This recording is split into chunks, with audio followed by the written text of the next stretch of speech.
Mike, can you Yeah. see? Can you see what I'm wearing, Mike? Oh, hey, you got your shirt. I You got got a a shirt. shirt, everybody. You got That's like the th- Voyage shirt. it took them like a year and a half, but they gave me a shirt. No, yeah, maybe cut that out. Yeah, anyway. Yeah, I was gonna make a I No, was no, gonna I'm sure they're catering to their customers just fine. It's just the podcast host they hate. Welcome to the Voyage podcast, a show that traverses the oceans of myth and legend through the lens of Catholic theology and philosophy.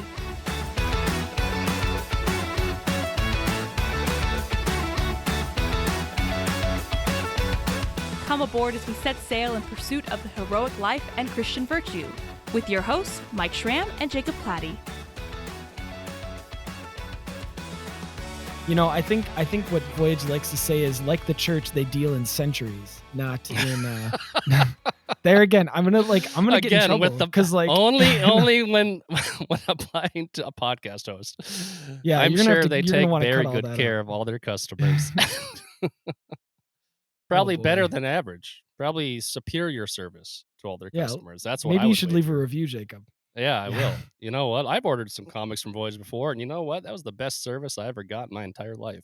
So, Anyway, welcome to this. Apparently, it's going to be a long episode of the Voyage podcast. Jacob knows I have a heart out, so he needs to get going. But he's excited to talk about the very uh, excited the about this new one. the new Dune movie, the Dune book series, and I guess any other science fiction you're Any going to be able to fit in, try to fit in well, anyway. just sand in general, I mean, Just I hate sand; it gets everywhere. yeah, no. It's My son, all right, so I have a precocious reading son who refused to read Dune for a long time because it takes place on a sand planet and he doesn't okay. like hot things. He doesn't like heat. And I was like, "The book doesn't make you hot, kid." I mean, like, what are you talking about? And but yeah, he It's just had like like an aversion to it. And I was like, "You're if you driving me hate nuts." if you hate your dad, just say so. Okay, let's Yeah, talk about this. Like, that's don't exactly try to hide that's the behind. lamest excuse for not Yeah, wanting to do what I want you to do that I've ever heard, that any kid's ever come up with. that's Um, that feels like that reminds me of like the way that the logic of a 3-year-old when the 3-year-old will like not uh-huh. say he can't do something. It's the which Well, and I've met your son and he's not a 3-year-old, so I shouldn't be mean, but it just true. reminds me of it. Um, he's finally reading it now, and now that he's reading, he's like, "Wow, this is pretty great." It's like, "Yeah." They're like they should make a Just movie like about this. they should make a movie. No, he had to go see the movies first, and then the movies convinced him to read the book. You Not know, dear old dad. I'm sympathetic to that, to be fair. To be like I can not I know that and I still do believe like after if I watch a movie and then read the book, I'll still say the book is better. Like I'm not one of those people who thinks the movie is better just because it takes less work. Like I still think the book is better, but I can be sympathetic to needing to kind of be, that more accessible way to get into the world and then wanting to kind of follow up with the deeper, more foundational literature to it. So Yeah, no, I got you. There's again, plenty I'm of not movies saying I've it's seen that right. Yeah. No, Not saying it's it's right. I just no, saying there's I more get than it. one way to tell a story, and I'm one of the guys that thinks, like, the Lord of the Rings trilogy by Peter Jackson was awesome, and there's a bunch of purists out there who are all like, "Oh, they're not the books." It's like, "Yeah, I know they're not the books. I mean, So what?" nothing yeah, the Yeah, I movie is mean, never like the book, so let's yeah. just move past that and, I feel I feel the same way about the Dune movies, actually. So here, let me give a little backstory on Dune for me. please. This is a Jacob episode. This is like, oh, we're gonna do this episode because I like this subject matter. This is one of the few books, one of my favorite books. The first Dune, specifically. I'm reading through the rest of the series for the first time. Um, and I've read the first book, like, probably 4 times now. It's one of the few books. It's probably one of the books I've read the most as far as, like, rereading a novel. That's how much I like it. It's top 3 for sure. And it's I'll quote Arthur C. Clarke. He's the guy that wrote 2001: A Space Odyssey, and he's kind of a big name in science fiction from mid-20th century. And he said that the only book he could compare Dune to was Lord of the Rings, fittingly enough. Hmm, Because if you read the book, and this is gonna be hard for me to explain, I think, but it's the only book. And I get where Clark was going with this. It's the only book that feels mythic the way that Lord of the Rings feels mythic. You know, Mm, I've read plenty of fantasy novels and plenty of other science fiction novels, but there's not many novels, even novels that, like, like American Gods by Neil Gaiman is a book about gods in like the modern day, right? I've read that book. mm, It doesn't feel mythic the way Dune feels mythic or the way that Lord of the Rings yeah, feels mythic. Um, and so it's the flavor of Dune that's really special about it. mm, But what's kind of interesting to me is because its popularity has in like pop culture, not just like nerdy circles, sci-fi nerdy circles, as elevated with these movies. There's a lot of there's a lot of opinions about out Dune out there that I've started to read, and it's like, wow, these are not the opinions that I had I about thought this I'd throw novel. might as well throw my hat into the into the Yeah, ring a little bit. well, yeah, well, that's totally true, and it's like, huh, but I do seem to be something of the odd man out on this, Hmm, which is to say that most people seem to think that Dune, and for good reason, we'll get into it, but most people seem to think that Dune is kind of a, uh, you know, deconstruction of the Messiah complex, mm, and that it's, in other words, it's not very Christian friendly, like in the sense that like it's yeah. kind of like a deconstruction of religion. Um and Frank Herbert himself admitted that he was kind of doing this. And so I can't say That that was after people the fact though, right? Wasn't that kinda ad hoc? Like, well, and after the so first one came out and then the later books are supposed to be sort of a deconstruction of the the well that is, I think, accurate. Though people can correct me if I'm wrong on this. I don't know how much commentary Frank Herbert gave to his book prior to being published. It took him a while to get it published. Famously, he got it published through a car manual publisher, not like Hmm, an actual literary publisher. But once it got out there, it took on a life its own. It also has a relationship with Lord of the Rings in the sense that it's considered a counterculture book. So it blew up in the 60s on college campuses in much the same way that Lord of the Rings did. So basically, the hippies got a hold of Dune mm. and really vibed with it, you know. And I think I think it's because they both have that mythic feel. I think they both have a sense of like enchantment about them that are relatively unique in the Well, field of and literature. I guess you'd almost say like primordial. Not only is it pre-modern, but it's sort of like it it's so foundational to our humanity. Um, and it's very, I think, almost romantic, not in the erotic sense of the word romantic, but romantic in like, Hmm. Arthur and the Knights of the Round Table is a romantic, like, epic kind of tale, right? Yes, And 100%. and so that's obviously gonna kinda tap into, think of, like you said, on college campuses. What's the stereotype about college students is that they're very idealistic, very high-minded, very kind of up in the clouds because that's when they get to experience, in some senses for the first time, some of these big, like, the big ideas, right? The big questions that they've never maybe had the freedom or opportunity to grapple with. And so it does sort of make sense that a story like Lord of the Rings or a story like Dune, which taps into that so well and does it in such a an authentic way, right? Hmm. One of the words that kind of came to my mind when you were describing it is like it's almost like it's intrinsically mythic. Whereas a lot of fantasy stories and a lot of sci-fi stories, it feels almost like tacked on, like the mythical characters or um, themes Yeah, can well, sometimes it's feel, kind of like they're just like wearing the clothes, So yeah, it's like I yeah, can tell us, it's oh, we extrinsic, got right? some Wearing the clothes, elves and we got some yeah. elves, we got some goblins, Ooh, But it's we're still a fantasy. modern story. It's still a Yeah, modern kind of, and so yeah, and no, and that, like you said, wearing the clothes, extrinsic, right? As Mhm, opposed to this is from its very nature. And that's what the myths were, because again, the original myths were operating in that environment. They didn't have to work hard to make their stories mythic, right? mhm, That was the air they were breathing and the water they were drinking. So now absolutely. when you have something like Lord of the Rings or Dune, it's such a shock to the system. And kind of going, like you said, in the context of how these became popular, it sort of makes sense too. Sure, sure. Well, and it's funny, like, it took, like, so Lord of the Rings didn't get out there right away, it took a while for it to pick up steam, right? And Dune, I think, became more popular quicker, but they both became popular at the same time, and I think it's because the culture was ready for that type of like myth, Mm, like so so Dune captured it at the moment. Lord of the Rings, it took a little while for it to really blow up, but like still the same thing like you're saying. Um what I'll say about Frank Herbert is he and this is funny to me. He's kind of whereas Tolkien, he was the guy who spent his entire life building this world, and so, like, it feels mythic because it is mythic. Like, he created an entire mythology, an entire mythos, and just, like, wrote a story that took place within the context of it. Frank mm, Herbert is more like Quentin Tarantino, okay? Now stay mm. with me here. What Quentin Tarantino does, and he's a great dir I like his movies, okay, or at least most of his movies.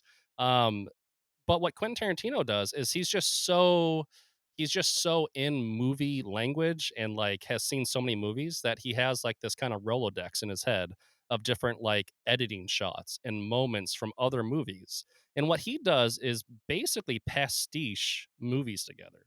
And so they feel unique and original and they are because of past it is like it's greater than some of its parts, right? I'm not downplaying Quentin Tarantino's awesome movies here. I'm just saying that he basically just takes shots from other movies and puts them in a blender on top of a story that he's written. And that's what makes his movies feel so unique. And it's actually the fact that they're actually just cribbing from like a whole It's universe of ideas and he it's when just it becomes you melds them together. it's derivative on top of derivative until it becomes original. Is that kind of the It is it's a kinda like full that. It's circle, like yeah. it's used. Look up pastiche sometime, audience. Like, it's that. It's pastiche. That's what Frank Herbert did. So his if you read the book, it feels super old and mythic and transcendent and all that things, but he's honestly just taken words like Landsrad, which is just a Scandinavian term for the landed gentry, right? And so he basically just took almost keep wanting to say stole, but I don't think it's fair to say stole. He basically just took a bunch of different language terms and a bunch of different cultural elements. Obviously, like Islamic culture, Bedouin culture is a big foundation for the Fremen, and just like threw them all in a big blender and produced Dune with that. And he did it Mm. after like years. Like he was a smart man. Like, he spent years preparing for this novel, but it really is just like whole cloth, all the language, all the fancy words, all the words that feel old. It's Or because they they feel are made up old. But and no, well, well, yeah, and it's maybe like, they feel well, made up, but I mean, but no, ultimately, they're all made up yeah, anyway, right? So somebody they're made all them up. just he just took a bunch of stuff from all over the place and threw it in this book. And I'll contrast it with his later novels, which I haven't read all of them, and I'm a good deal of the way through the third novel, and they are not the same type of novel. They I think Dune stands apart. I think Dune is a unique flash in the pan, so to speak. Like lightning struck with Dune.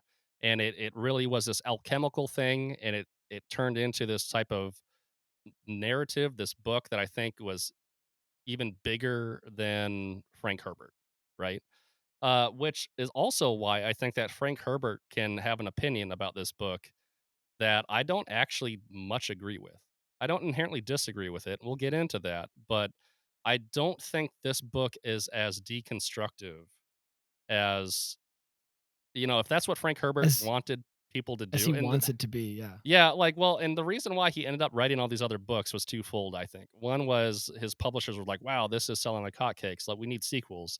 And the other is that he had a disdain, or he felt a little hesitant, at least, that there was so much kind of hero worship of his main character, Paul Atreides. And he's like, "Whoa, whoa, whoa, everyone! I don't think you got the right idea. Paul is not necessarily a hero, and if he is a hero, he's like a warning. What's that? He's like a cautionary tale. This is a cautionary Mm, tale. This is not. You shouldn't idolize Paul Atreides. That's not what I was trying to do here." And so the rest of his series feels like him commenting on the overzealousness that his mm. audience had for the book Dune, right? But I'll get into more of that as we go. Well, yeah, that being said, do we want to? Because I mean, you've got a couple of, like, kind of prerequisite things of like how it's very Jungian. You kind of talked about archetypes a little bit. How and this is one of the things that I noticed from the first movie, and we've had similar conversations about this about unexpected properties, but I think I remember being surprised by the it almost has like a sense of the sacred on in Dune. And Mhm. also, in some of the scenes, I know it'd be very easy to sort of dismiss a lot of what Game of Thrones does with magic or what it does with religion, which it does sometimes have a cynical view of how religion is used. But I think depending on where you look, you can Mhm. see how it does have a sense of the sacred, at least when it comes to like old, old Oh, like yes. timey religion versus like, I guess the new gods versus the old gods, stuff like that. I'll So give it to you, Mike. This is me backdooring an opportunity for you to talk about Game of Thrones a bunch because I'm I not will going to. I will admit that I will admit that this is kind of like Game of Thrones in space. Ultimately, what Dune, Mhm. especially as the novels continue and things like that, it's like Frank Herbert definitely beats Martin to the punch with this kind of like medieval family, against family type thing. So it's very, very much in the Dune series. So yeah, it kind of feels like Game of Thrones in a lot of I mean, ways. I thought it was a little heavy-handed when, Timothy Chalamet says, "You either ride the sandworm or you die." Like, that seemed like it was a little bit of a, homage. No, that didn't Yeah. really happen. Maybe it does in the new movie. I haven't seen the new movie yet. You'll have to you'll have to It tell is me. kind of about dragon riding, right? I I mean, mean, you only it's do yeah. sandworms instead of dragons, and it is, the Daenerys Targaryen and the Paul Atreides. I mean, like, and be careful what you wish for when it comes to your messiahs. I'm telling you, like George R. R. Martin pretty much ripped off Frank Herbert. I'm just gonna say Uh-oh. it. I'm just gonna Yeah. throw it out there. No, it was a pastiche of all the Oh, that's what. Yeah, Dune. Martin was just doing a pastiche of Yeah, it was just one property. an Yeah. homage of all the stuff from Herbert. Um, but I mean, so when it comes to that pastiche, it's not just if Tarantino he takes all these elements from like film. What Herbert did is, for one, like I said, he was a smart guy, right? And he was really interested in a lot of the stuff that was coming of interest in the 1950s. And so it's like for one, he was kind of a proto hippie in the sense that he was into Eastern religions before it became cool, right? like, Mm, and so he studied Buddhism and things like that. And he just had a fascination with these other cultures and things, but he was also really into philosophy and he was really into the kind of like time relativism of like quantum science as it was being developed in the first half of the 20th century. And so he was, if anything, he was very philosophical as an author, and his later books are like that. Like they're basically just long conversational ruminations on the nature of his characters, whereas Dune is much more pulpy and propulsive. Like it's got a storyline, and you're going from point A to B to C, and things are happening. mm, His second and third novel, things happen, but they are very much dominated by conversation and like kind mm, of meditations on the nature of reality and things like that. So they're just a different thing entirely. And they're also deconstructive in that regard. So but there's very few science fiction works out there that I think treat religion as seriously or as well as what Dune does, despite what people might think. Right? I was trying to come up with an idea. Well, what other properties do I think do this well? And I would say that Canticle for Leibowitz obviously is a book mm, we've talked about in the past. Battlestar Galactica is one of my favorite TV shows of all time, and that one is still not as good. It still feels like non-religious people talking about religion, frankly, Battlestar Galactica does, but it does take religion very seriously. And then I've never actually watched Star Trek Deep Space Nine. I know that's something that like is a problem, and people should shame me, shame. But from what I understand, that's basically about a big religious war, so that must take mm, it relatively seriously. Um, but all of those things, what I think Dune does better than any of them, except for maybe Canticle of Leibowitz, is treats treat the quote unquote supernatural as a natural phenomenon, right? And mhm, so it feels like there's a thin space. This book is a thin space between the realms of the natural and the supernatural, Well, and no, so it recognizes the veil between nature and supernature as what it is, a very thin veil. And it's mhm, a veil that it allows us to sort of see into the other, or the characters to see into the other side, and not treat it as like, well, there's this circle over here and this circle over here in the Venn diagram, but they never actually, touch. exactly. And honestly, it does it in such a unique and cool way that I'll I'll explain it, but it keeps talking like religion is like this concept. It takes this modernist approach, right? It takes place like 10,000 years in the future, but it Mhm. does take place in our human lived galaxy, right? So these are all humans, but it's like 10,000 years in the future. Um, and it so because of that, it doesn't speak like Canticle for Leibowitz speaks in the sense that it's like people who actually like take their faith seriously. It's got a bunch of characters who take their faith very seriously, but it also has a set of characters who don't, who treat religion like a social phenomenon, like any modern author would write so religion. But despite itself, it keeps kind of religion keeps kind of winning. Like it's like people will treat religion like it's a social phenomenon in Dune, and yet religion ends up being kind of vindicated Well, the that's entire that's time. one of the things that I always found so fascinating about Game of Thrones is you'll have these very kind of Machiavellian, like cynical characters who only see religion through the lens of power, where this is just a way to control the masses, or this is just a way to, basically just as techne, just as a form of techne. Hmm. And Yeah. yet, what's so ironic is the driving force in the whole series is the 2 most magical things, right? The dragons and the White Walkers. Yeah. So it's like the dragons and the zombies, the 2 most magical things in the whole world are the ones that drive the story forward. The story And is yet, utterly you know, permeated with it. Yeah.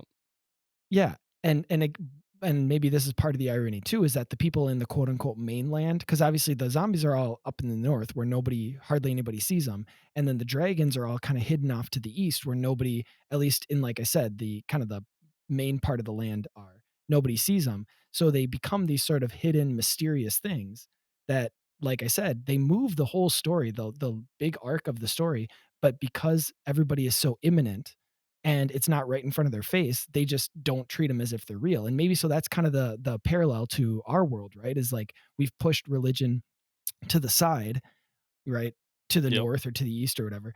And so even though it doesn't have this like imminent feel where it's driving our lives, it is driving the big narrative arc of human history. Mhm.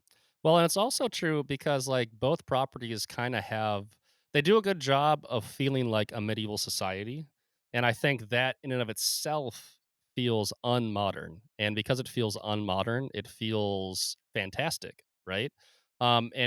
And when I say they do a good job of feeling like a medieval society, I mean to say, like, structurally, you know? So you could say that um oh, wow, blanking here. What are the people that guard the wall to the north in Game of Thrones called?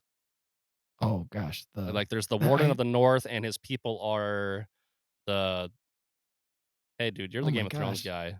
Okay, no, I'm not. But I only all I can think of is like taking on the black. What is it when they take the black? Oh, wow. Well, this is a failure. Anyway, but that feels like a monastic order, right?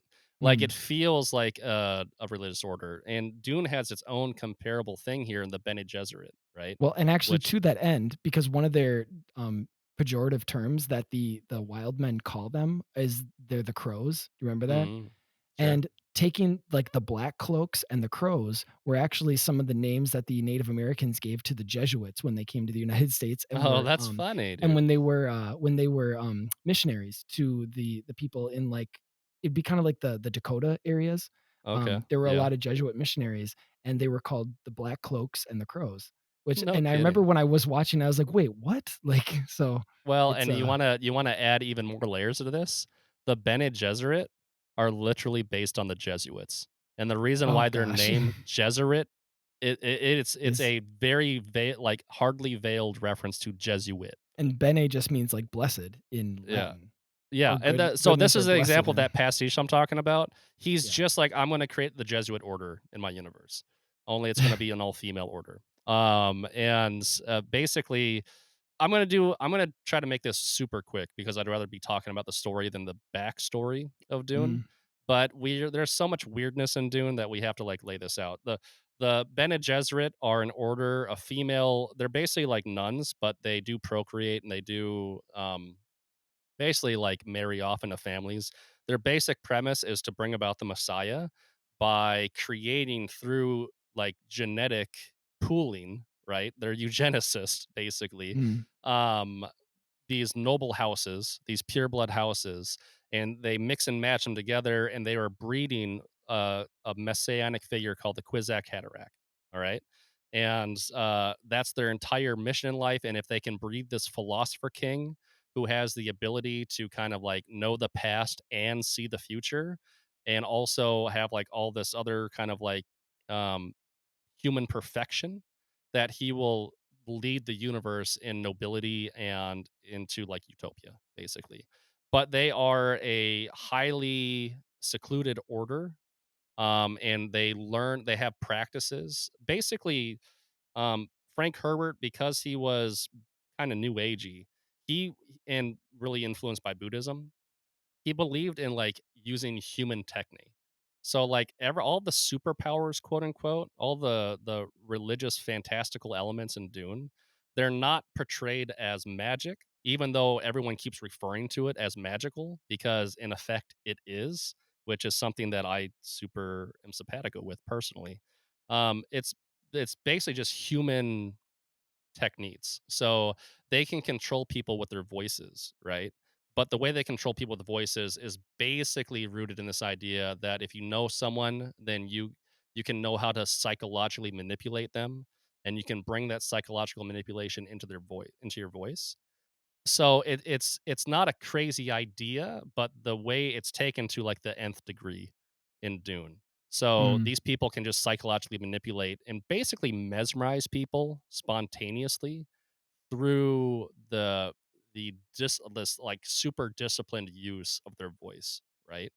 Hmm. Another group are the Mentats. Now these are kind of like the boy version of the Bene Gesserit, where but there, because he's super Jungian and things like that, the Bene Gesserit are secretive and manipulative and draped in black and things like that.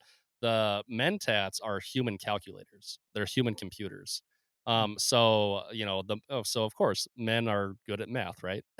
Like that's so Okay. Mentats, like that's the idea here. All That's right. yeah, that's Herbert's saying it, not Yeah. you. You're saying it. Um, But so, but so the Mentats, and the reason why they even exist to begin with, all of this, both the Bene Gesserit and the Mentats, and everything that happens in Dune is basically the aftermath of something called the Butlerian Jihad, in which they wiped out artificial intelligence and most computer technology like 10,000 years previously, because mm. it was like Skynet. Like the Terminators were taking over, the Matrix Oh, was plugging everyone into batteries, and it's kinda like the flame deluge in Canticle for Leibowitz too, where it after is, the yeah. It nuclear bombs, resets they history. they kill all the scientists and burn all the books and stuff. Mhm. Now, there's actually books that have been written by, I think, Herbert's son, and another co-author that actually explain the details of the Butlerian Jihad, and I have not read those. So everything I just said is just my mythic interpretation of what the Butlerian Jihad is. Mm, But it's basically the computers were gonna wipe out humanity, and so they were outlawed, right? And then in the next 10,000 years, human beings had to learn how to navigate space using only human technique. And also all the world so religions kind of so syncretized. pulleys and levers, Yeah, and it spices, apparently. yes. Well, and so you can see kind of like where this definitely diverts from a classical Christian perspective of all this, because it is still fundamentally materialist, right? Um, it, it's it's a world of like magic and transcendence, but it's all rooted in materiality. Mm, Now here's the thing. I actually think that materiality and transcendence are also simpatico.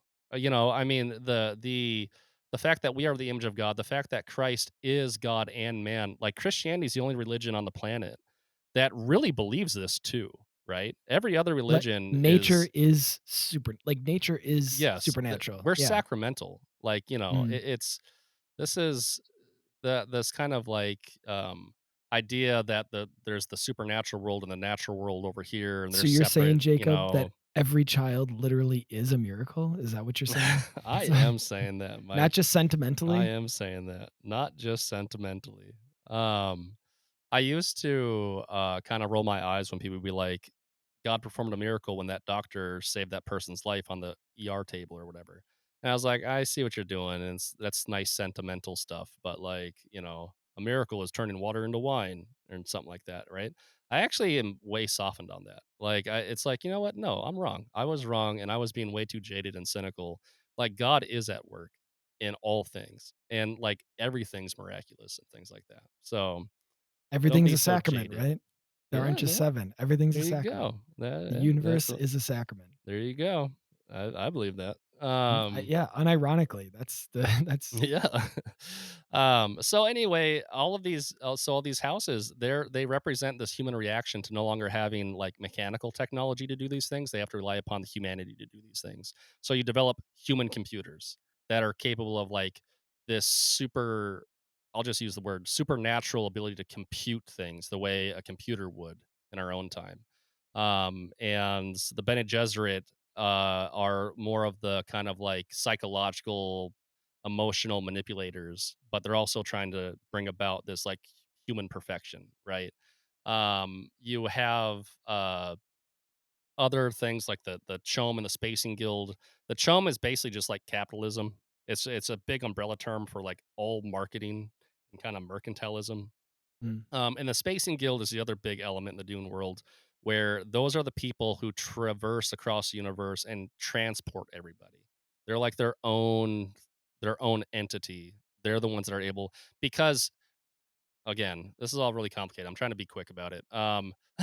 Spice spice is basically fossil fuel and magic mushrooms rolled into one. And so it is this substance that's found on the planet Arrakis, also called Dune. That's where the name comes from. And spice allows people to transcend space time. And so mechanically, it can be used to transport stuff across the universe. But the pilots who do that, they have to be so submersed in spice that they literally live inside these kind of like gas tanks that are just like pumping spice all the time. And so they've basically evolved into this different creature entirely. That's just like a spice creature. But so that's the Space Guild, and they're their own entity. And then at the human level, spice is used to have, you know, extra temporal visions as such, right? mm. So it basically brings you to this astral plane, this astral level of awareness. Um, and so that's why it's kind of like the magic mushroom part. But it really does have this effect on the people who use it.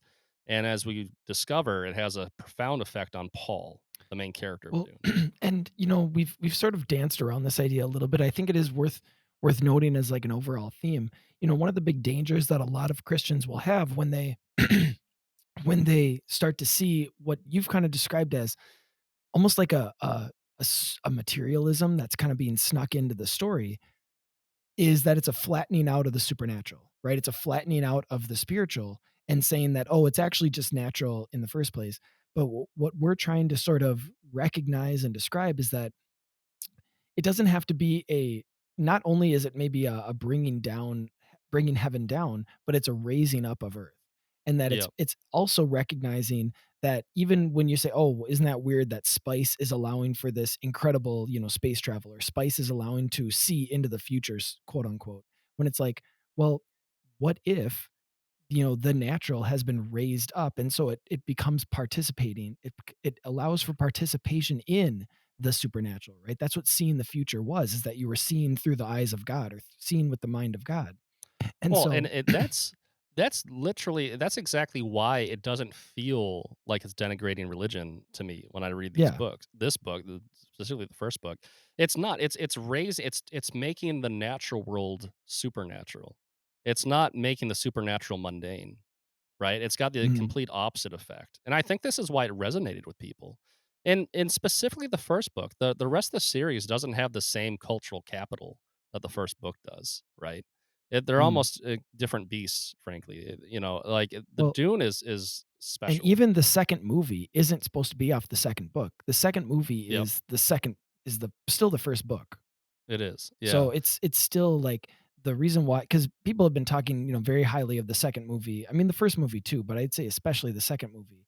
Um, and it's still, it's going to resonate, or it's going to take a lot of those same themes from the first book because that's hmm what the story's based off of.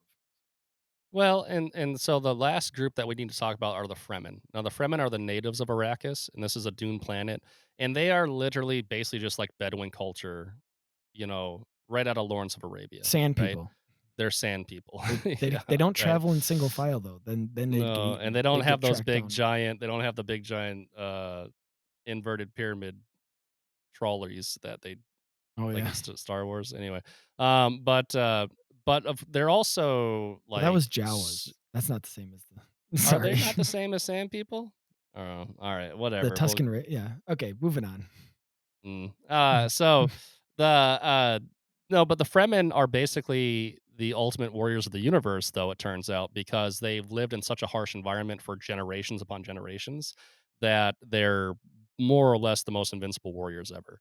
And we do live. This is a feudal society, 10,000 years in the future.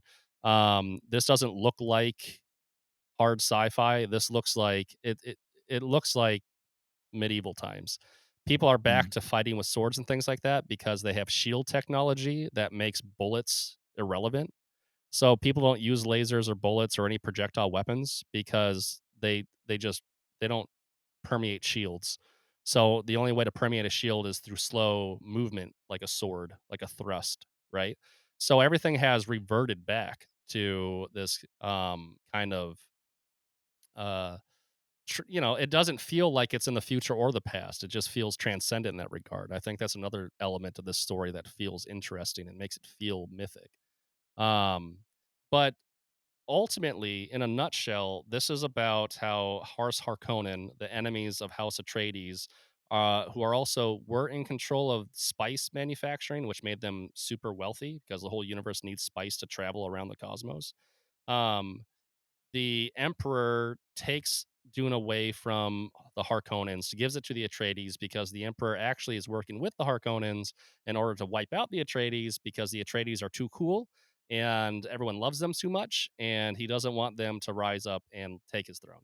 And they manage to basically wipe out the Atreides family, but Paul Atreides, the son of the Duke, and his mother, a Bene Gesserit, who was married to the Duke but gave birth to Paul, they escape into the desert and they find refuge with the Fremen, and then they spend the rest of the novel um, basically manifesting prophecies that the Fremen have had for generations and turning into a messianic figure. And the fact that Jessica, the Bene Gesserit mom, she honestly does take on like the mother of God type role. So mm, it also has those kind of like Catholic overtones. But and they rise up to take revenge against the Harkonnens and displace the emperor. But then also the big theme of the book and the movie is Paul's fear of the future because when he gets the movie doesn't necessarily explain this, but in the book he is a trained mentat and he is a Bene Gesserit, right? master Which of two is worlds. yeah, he's a more Jungian stuff, right? Like he has got both the skills of the female Bene Gesserit order and the skills of the male dominated Mentat order. And when he gets exposed to spice and that like transcendence of reality thing kicks in for him, he Mhm, becomes the Kwisatz Haderach, right? He becomes this prophesied thing that the Bene Gesserit have been trying to come up with, but also the thing that the Fremen have been waiting for too. And this is where the Jesuit thing comes in because what Frank Herbert took from the Jesuits was this idea that they would go basically reconnaissance a culture get to learn the lay of the land, and then they would come and talk about Jesus, right? And Mhm. so, what the Bene Gesserits do in this universe is they go to a culture, they learn the culture's ways, and then they instill prophecies of the Kwisatz Haderach. And so, the Fremen religion is a messianic religion, mainly because the Bene Gesserit have planned for a messiah, are trying to create a messiah, right? And Hmm. so, what's ironic though is that even though this is kind of like this idea that it's like, oh, it's cynical, it's shade, it's made up, quote unquote, right? It's like, be careful what you wish for, and it's you catastrophe. Frankly, it's like It's like a because self-fulfilling I mean, well, yeah, it's I like don't know. like That's you're trying like I know you're trying to do this thing, mm, but it might not be what you think it is. And basically, the book feels like there's a larger force, a fate, a transcendent reality at work that no one anticipated, but that has been inevitably, providentially that's the thing is no manifesting in even Paul's when ascension. even when a writer consciously tries to work against it or write against it, eucatastrophe is just fated to happen, Jacob, in every story.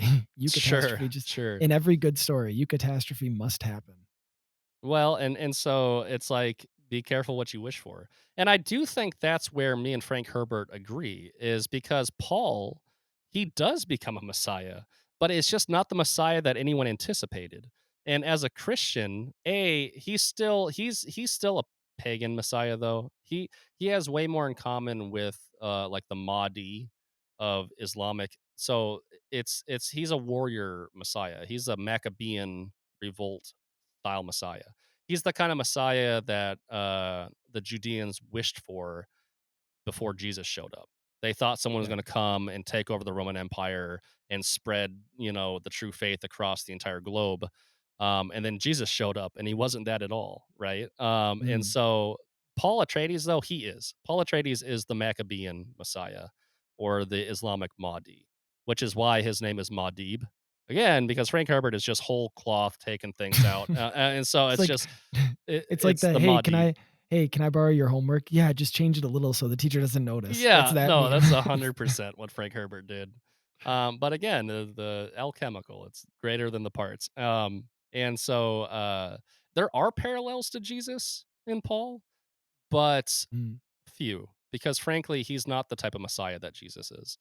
But Well, that being and said, there if we're there talking may about be a little bit messiahs, it's an more interesting to story. go back to our thing of like extrinsic versus intrinsic is like maybe a lot of these they could be a little bit tacked on, but they're accidental to his character as opposed to essential. Is maybe how you would distinguish between them. Well, and it's just like so that's true. I'll give you a good example of what I mean by this. So Deeb in the Dune story is actually the desert mouse, right? And so there's this moment in both the movie and the book where they're like, "Hey, you need to take a Fremen name," and this is like hard warrior culture. Everyone's tough, ooh, tough guys. Um, and he's like, "What do you call that desert mouse?" And they're like, "The Deeb," and he's like, "Yeah." He's like, "I'll take that name." And so, in other words, it's this really humble creature. It's like this, like he's a mouse, he's not a lion, right? And so there's this kind of cloaking of humility, this kind of cloaking of innocence and simplicity and smallness in the Mm. name that he takes for himself. That I think is evocative of how Christians view Christ and like the hidden glory of God and things like that. But that being said, I mean, that's as far as it goes because he does go on to jihad the entire universe. So, he's very much a warrior That's in that kind of sense. evangelization. You missed Yeah, that parallel. It's evangelization by the sword. evangelization. Yeah. Yeah. Well, and so and it's what's another thing that makes the book feel mythic is it's all predestined. In other words, every chapter opens with a piece of history written by his eventual wife, Irulan. And so you always know what's gonna happen next or know that he wins at the end and knows that, like, you pretty much always everything gets foretold to you, and then you read how it happened. Well, this That gives it a sense of, like, prophecy and myth and things like that. Well, it also gives you a sense of the sort of deconstruction that you were describing earlier where, you know, is it, you have all this stuff that was written down that was quote unquote prophecy, but the stuff that we pay attention to is just the stuff that happened to be quote unquote fulfilled by this person, right? So we only Sure. know we know about the, the suffering servant, but that's just because it happened to have been fulfilled by Jesus. But if we had focused on a different person, we'd be focusing on a different verse of Isaiah or a different verse of Malachi. And that's not, I Sure. mean, that's not my position. That's the cynical kind of like deconstruction of, in this case, Christianity, that you get that sense of, um, in this series too. Well, I do think what in practice, how it feels in the book is it feels like you're reading deep history, even though it Mhm, takes place 10,000 years in the future, right? But it feels like you're reading something historical. And so again, it's just that balancing of opposites just has this mythic vibe going on. You know what I mean? mm. I encourage everyone to read the book. These movies, though, because I do want to speak about the movies a little bit. I think they do a really good job. I think Denis Villanueva, I think that's his name. I don't know how to pronounce his name. Oh, the But director? yeah, the director, he's such a visual storyteller and he's doing an amazing job with these movies. However, they I think that the second movie messes up the character of Shawnee, which is Paul's eventual Fremen wife. They do things with Zendaya. She's the character, the actress playing the character, and they turn her into a character that she is not in the book, and I think it hurts the movie. So the first movie does a better job of being really faithful to the book in a lot of ways. The second movie feels like they're trying to um, take a little bit more liberty with it, and that's the part that I like the least about it. Um, but I that's probably a good way to go into like the questions that like the movie raises and how to contrast that with the book because you know Frank Herbert was writing this messianic tale, but he was also a cautionary tale about putting too much faith in heroes because that inevitably ends in jihad. It inevitably ends in holy Mm. war, basically. Um, Well, and one of the things that, what it actually kind of tells me, and this is again, it's a maybe a subtle distinction or whatever, is when you have these people who like are very critical of these Messiah figures, whether it's the author himself or herself, or just cultural commentators or whatever, is always being able to recognize that it's like, yeah, if it's a purely human Messiah, then we as Christians can be just as critical. And yeah, and we should be, right? In fact, the Bible itself even talks about, don't put your faith in princes. Like if it is a human Messiah, then we should be just as critical, and probably for the same reasons that, the quote unquote secular culture or the world is critical of human messiahs. Obviously, the difference between Christianity that we would recognize, and this is what differentiates a Christian from a non-Christian, is that our Messiah is not purely human, is that it's divine, or that he's divine. So like that's the and I know they would say, well, of course, everybody thought their Messiah was divine. And it's like, well, I mean, but you ours know, is different. yeah, and that's yeah, and No, that's but of I course mean that the though. Like that's he is different. Like he's yeah, literally and different. Like so but he's a unique he's a unique character on the stage of world religion. and it's supposed like, and if anything, that should be what sort of refocuses people to the Jesus question, right? Is Jesus who he said he was? So like in one sense, it isn't a denigration of it, even though the person might think it's a denigration of all messiahs, we can recognize, well, it's certainly a denigration of human messiahs, which if that's all you acknowledge, as if you only acknowledge the natural, you don't Mhm. acknowledge the supernatural, then you're only going to know about human messiahs, or you're only going to accept the possibility of human messiahs. But if there were a divinely sent or a divine messiah who also happens to be human, right, consubstantial with the Father, then it's like, Yeah. Well, then it'd be like, oh, well, then that would kind of square things perfectly, wouldn't it? How convenient, there's you know? there's a no pun intended material difference between the messianic leadership of Christ and any other example of a religious figure that wants his religion to spread, right? Because there's like Mm, religious figures that like I suppose you could like, the Buddha wanted people to like no longer suffer, but it's not exactly evangelical, right? He wasn't really worried about changing the world per se. He was just trying to like help people when they came across his path, kind of thing. Uh, a religion that actually seeks to transform reality in some way. Um, there's only one example of that type of religion that doesn't think it happens with a sword, right? And it's Christianity. Now, don't get me wrong, I don't want to offend people who are not Christian out there who are maybe like, Muslim or Jewish or something like that. I understand that the vast majority of your religion is not interested in converting people by the sword. Judaism isn't really, I mean, they're not an evangelical religion. I don't think I'm Mm. saying anything controversial there. They're No. they're interested in being good representatives of God to the world, but they're not trying to make the world into Jewish people. Um, Islam is, but it has a conflation of the political and the religious, whereas Christianity is a religion of just spreading the word of Christ and just living it out in our lives. And people are going to be like, "Oh, what about the Crusades? What about whatever, the Inquisition or something like that?" Um, which is pertinent to this conversation because it's about religious warfare on a desert planet, right? Feels Well, very the fact that crusade-y. the Butlerian it's called the Butlerian jihad is obvious is again, it goes back to your pastiche thing, where it's like Hmm. that word didn't just come up out of nowhere. And it means holy war, right? For people who don't know, Mm. um, the Crusades.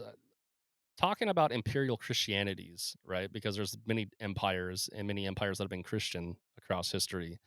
They do not reflect Christ himself, right? I'm not even opposed to him. I'm not like, oh, super against the Byzantine Empire or something like that. Um, but that is humans living in the world trying to live out their Christian faith in the world, right? And the world is messy and unkind. Our ideal and the first 300 years of our faith um, is our cornerstone for our faith. And that is not, you know, converting people by the sword, right? Like, that's Mm. not what Christianity is about, Well, it was converting people demonstrably. by the sword, but it was the sword being used against the Christians. It was that sword that Well, it that's was the true. blood of the Yeah. martyrs. Christians Yeah, get killed. They don't kill, they yeah. get That was killed, the first you know? 300 years. It was Christianity by the sword, but, it was the opposite way. So, I mean, we can agree with, like you were saying, we can agree with Frank Herbert's caution against putting your faith in man, right? And what the book does really, really well, and to a lesser extent, the movie, is Paul is aware that he's a man. He's aware that he's a man that is beyond any other man. Like, he literally has prescience and the ability to calculate and behave. And he's also the best warrior ever because he's been trained by the best warriors outside of Arrakis, and when he becomes one of the Fremen, he becomes one of the fiercest warriors of the Fremen, right? So he is the Ubermensch of Nietzsche. Like, he is the coolest dude that has ever But yeah, lived, there again, right? that's a natural messiah too, Well, and right? he Yeah. doesn't trust himself. He's like, I know I'm the coolest dude that's ever lived, and I'm telling you, this is not okay. Right? Like, Mm.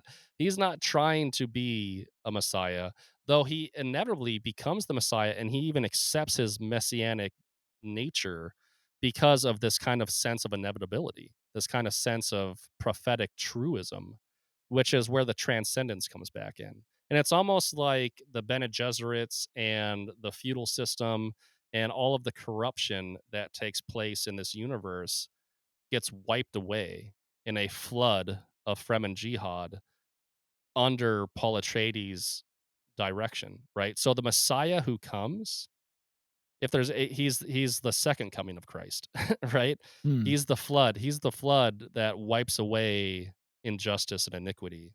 And the book, and also the second movie here, which I think they're going to make a third movie, but the second movie in the book, they don't go into the jihad at all. The entire arc of the story is about Paul wrestling with this terrible what's he call it? There's put it somewhere in this line here. He's got it's kind of like terrible purpose.